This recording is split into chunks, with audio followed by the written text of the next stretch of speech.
Êtes-vous à la recherche de la meilleure voiture de production parée pour la piste? Les constructeurs automobiles nous présentent plusieurs nouveaux choix et nous nous sommes dit qu'il était à peu près temps de faire l'essai de certains d'entre eux.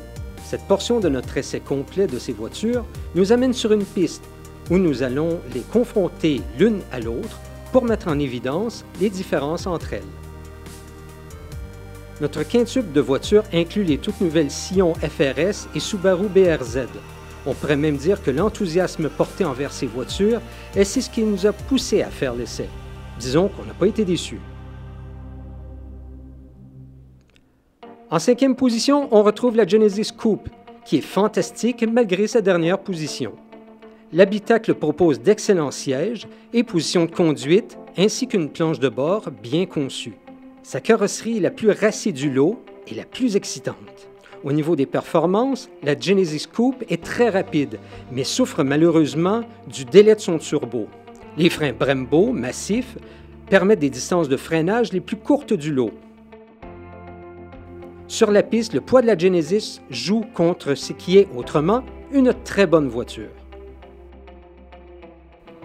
La 4e place appartient à la GTI. L'unique raison pour ce placement est le fait qu'elle met le moins d'accent sur la conduite sportive. L'habitacle, les sièges et le niveau de confort sont excellents. De plus, elle est spacieuse. La 6e génération de la Golf est jolie et subtile. En version GTI, elle est encore davantage.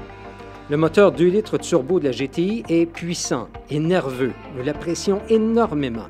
Puisqu'ils avaient le plus de véhicules, les freins de la GTI ont produit les plus longues distances de freinage. En dépit du fait que c'est une voiture familiale, la GTI propose un superbe comportement routier sur la piste. La dernière marche du podium est réservée à la MX-5. Elle est légère, agile et magnifique. L'habitacle concis est parfait, tenant les passagers bien en place en conduite sportive. La MX-5 est la quintessence du roadster, comportant des proportions parfaites, mais avec un sourire que nous aimons moins. Son moteur de 2 litres est le moins puissant, mais assure tout de même beaucoup de plaisir. Les longues distances de freinage de la MX-5 témoignent de sa vocation moins axée sur la conduite de performance. Le plaisir et les bons moments sont toujours au rendez-vous avec une Mazda MX-5. La médaille d'argent revient à la BRZ, la grande championne de notre Comparo 2.0. Rapide et agile, nous l'adorons. L'habitacle de la voiture positionne les commandes parfaitement sous la main.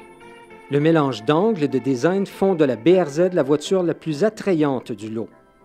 Offrant de la puissance à haut régime, la BRZ raffole des pistes techniques remplies de courbes.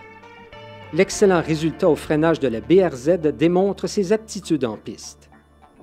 Pour tous les jours comme pour la piste les fins de semaine, la BRZ est tout simplement extraordinaire.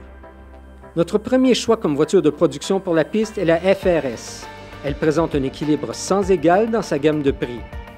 Comme la BRZ, l'habitacle est conçu pour rendre la FRS un parfait poste de pilotage. La FRS prend plein d'avantages de ses 200 chevaux grâce à sa superbe boîte manuelle et à son excellent châssis. Les freins, puissants, répondent et résistent bien sur la piste. Un autre point à sa faveur. Elle ressemble à la BRZ, mais sa calandre avant pourrait être mieux. C'est notre seule plainte. La Scion FRS est la voiture de production abordable par excellence pour une utilisation en piste. Cette petite voiture est étonnante.